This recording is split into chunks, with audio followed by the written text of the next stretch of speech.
तो आज था फर्स्ट टेस्ट का डे 2 और आज गिरी हैं टोटल 17 विकेट्स, जिसमें से 7 विकेट्स गिरी हैं इंडिया की और 10 विकेट्स गिरी हैं बांग्लादेश की। तो मैच पे आते हैं उससे पहले वेलकम टू आवर चैनल और आशा करता हूँ आप अच्छे होंगे और मैं भी बहुत अच्छा हूँ। तो गाइस आज था डे 2। तो कल इंडिया ने 339 रन बनाए थे, 6 विकेट गिरे हुए थे और अश्विन और जडेजा की पार्टनरशिप थी। तो आज शुरू में आते ही जडेजा आउट हो गए, अपनी जो ओवरनाइट स्कोर था उन्हीं का उसी पे ही आउट हो गए और लग रहा था कि सेंचुरी बनाएंगे बट वो नहीं बना पाए। तस्किन अहमद की बॉल उनका एज लेके चली गई और विकेट कीपर ने कैच करी लिटन दास ने। फिर एक छोटी सी पार्टनरशिप हुई आकाशदीप और अश्विन के बीच में, बट आकाशदीप लिफ्ट शॉट मारने के चक्कर में आउट हो गए। फिर उसके बाद अश्विन भी आउट हो गए और कुल मिला के इंडिया ज़्यादा आज के टोटल स्कोर में नहीं कर पाए और 376 पर ऑल आउट हो गए। अब फिर शुरू हुई बांग्लादेश की बैटिंग और बांग्लादेश की बैटिंग पहला ओवर जिसमें बुमराह कराने आए, पहली बॉल पे एक एज निकलता है बट वो गैप में जाता है। बट पहली 5 बॉल बहुत बढ़िया, पर लास्ट बॉल पे वो विकेट ले लेते हैं जो बांग्लादेश के ओपनर होते हैं उनका। तो इस तरह से पहला विकेट बहुत ही जल्दी मिल जाता है। फिर उसके बाद आते हैं मोहम्मद सिराज को भी विकेट मिल ही गया था बट वहाँ अपील करी और अंपायर ने नॉट आउट दिया और डीआरएस भी नहीं लिया। बट वहाँ डीआरएस अगर लेते तो वहाँ पे विकेट उसमें तीनों रेड थे, यानी कि एलबीडब्ल्यू मिल जाता अगर वो रिव्यू करते, बट वहाँ नहीं किया। फिर आकाशदीप आते हैं और बैक टू बैक 2 विकेट, तो 3 विकेट मिल जाते हैं इंडिया को लंच से पहले ही। फिर लंच के बाद भी आते ही मुशफिकुर रहीम को आउट कर देते हैं जसप्रीत बुमराह और 1 विकेट और गिर जाता है उनका। तो कुल मिला के उनके 5 विकेट हो जाते हैं। फिर इनकी एक पार्टनरशिप होती है लिटन दास और शाकिब अल हसन के बीच में, एक कुछ 30-35 रन की पार्टनरशिप होती है। बट वहाँ एक जडेजा को शॉट मारने के चक्कर में लिटन दास पे आउट हो जाते हैं और शाकिब अल हसन रिवर्स स्वीप खेलते टाइम वो भी आउट हो जाते हैं। थोड़ा अनफॉर्चुनेट डिसीजन कह सकते हो कि पहले बैट से लगी, फिर पैर के लगी और फिर ऋषभ पंत ने कैच करी। तो उसके बाद में एक फॉर्मेलिटी सी थी और बांग्लादेश 149 पे ऑल आउट हो गई और जसप्रीत बुमराह की यॉर्कर देखने को मिली जो उन्होंने तस्किन अहमद को बोल्ड किया, एक बाउंसर और फिर एक यॉर्कर। तो टिपिकल जसप्रीत बुमराह का विकेट था वो, जैसे वो मोस्टली टेस्ट में विकेट लेते ही हैं 13 रनर्स की। फिर इंडिया को लीड मिली 226 रन की, बट फॉलो ऑन करा सकते थे बट फॉलो ऑन नहीं कराया एंड राइटली सो, क्योंकि धूप बहुत थी, गर्मी बहुत थी और 3-3 ओवर के स्पेल्स करा रहे थे रोहित शर्मा जितने फास्ट बॉलर्स थे। और यही था यार, बांग्लादेश से यही उम्मीद थी।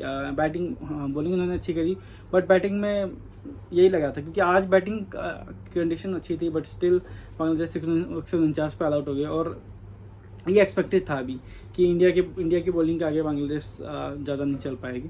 तो मोहम्मद सिराज ने 2 विकेट लिए, जसप्रीत बुमराह ने 4 विकेट लिया। उनका 5 मिस हुआ, 5 ले सकते थे बट नहीं ले पाए। 2 विकेट आकाशदीप ने लिए, 5 ओवर कराए उन्होंने और 2 विकेट जडेजा ने लिए। अश्विन को कोई विकेट नहीं मिला। तो इस तरह से उनकी टीम सिमट गई। बांग्लादेश ने थोड़ी फाइट वर्क दिखा सकते थे ऐसा क्योंकि पिच अच्छी हो गई थी और थोड़ा बेटर स्कोर भी कर सकते थे बट वो नहीं कर पाए। फिर बारी आती है इंडिया की बैटिंग की और रोहित शर्मा फिर जल्दी आउट हो जाते हैं, थर्ड ओवर में ही आउट हो जाते हैं और फिर वही आउटसाइड एज लेकर के स्लिप में आउट हो जाते हैं।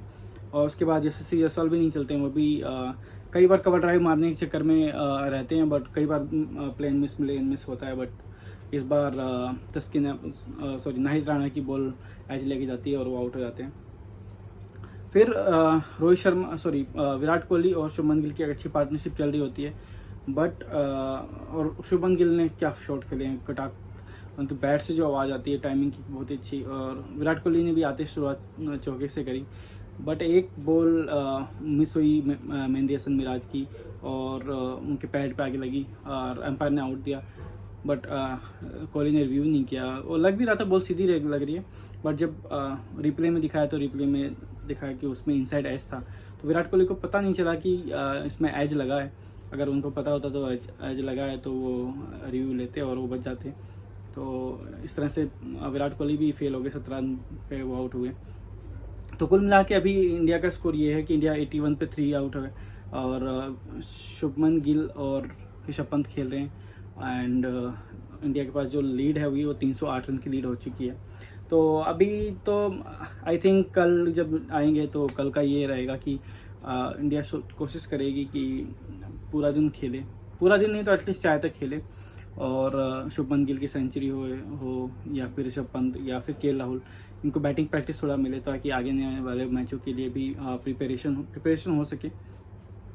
तो बात करते हैं इंडिया की बॉलिंग की। इंडिया की बॉलिंग में ज़बरदस्त बॉलिंग हुई। इसमें आकाशदीप ने तो बैक टू बैक 2 विकेट लिए और एक टाइम पे हैट्रिक पे थे वो, और दोनों बोल्ड किए उन्होंने। हालांकि एंगल से बॉल सीधी ही आ रही थी, बट पता नहीं कैसे मिस कर गए बांग्लादेश के बल्लेबाज। जसप्रीत बुमराह यार, उनके बारे में तो क्या ही कहना। उनको तो कोई भी पिच किसी भी तरह की, कई बार लगता है ग्लास पे भी अगर मैच हो तो वहाँ से भी विकेट ले लेंगे। फिर अपने मियाँ जी मोहम्मद सिराज, उन्होंने भी बढ़िया बॉलिंग कराई और एक आधा विकेट और मिल सकता था उनको, बट नहीं मिला, उनको 2 ही विकेट मिले। फिर अपना जडेजा ने 2 विकेट लिए, तो जडेजा को थोड़ा लकी साबित हुए क्योंकि इतना कुछ हो नहीं रहा था, ना बॉल टर्न हो रही थी ना कुछ हो रहा था, बट वो है कि उनकी बिल्कुल बांध के रखा हुआ था अश्विन और जडेजा ने, कोई रन नहीं, एक्स्ट्रा रन फालतू के रन नहीं लेने दे रहे थे, तो इसलिए वो प्रेशर मार के उन्होंने ऐसे उल्ट शॉट खेले। तो कुल मिला के ये है कि हो सकता है अगर इंडिया कल जल्दी आउट हो जाती है तो मुझे ऐसा लगता है कि कल भी मैच ख़त्म हो सकता है, बट अगर इंडिया ने लंबी बैटिंग करी तो मे बी डे 4 पे संडे को सुबह सुबह मैच ख़त्म हो जाएगा, लंच तक या लंच के 1 घंटे बाद तक मैक्स ये मैच जाएगा। इससे आगे मुझे नहीं लगता है मैच जाने वाला है, क्योंकि बांग्लादेश की बैटिंग जिस तरह से है मुझे नहीं लगता कि ये एक दिन पूरा दिन खेल सकते हैं। तो इंडिया अगर कल देखते हैं किस टाइम तक खेलती है, अगर इंडिया ने अटैकिंग खेला या फिर जल्दी आउट हो गए तो 20 की बात है, बांग्लादेश को ज़्यादा और बैटिंग करनी पड़ेगी, और ज़्यादा और बैटिंग करनी पड़ेगी तो इसका मतलब इंडिया ऑल आउट कर देगी। तो कल देखते हैं कल कैसा रहता है। फिलहाल तो शुभमन गिल और ऋषभ पंत खेल रहे हैं अभी, मतलब मिनी स्टम्प के ओवरनाइट स्कोर पे जा रहे हैं वो, और कल आकर के खेलेंगे वो, और होपफुली दोनों अच्छी पारी खेलते हैं, और ख़ास तौर पर निगाहें रहेंगी के राहुल पे, क्योंकि उनका काफ़ी टाइम से बड़ा स्कोर नहीं आया है।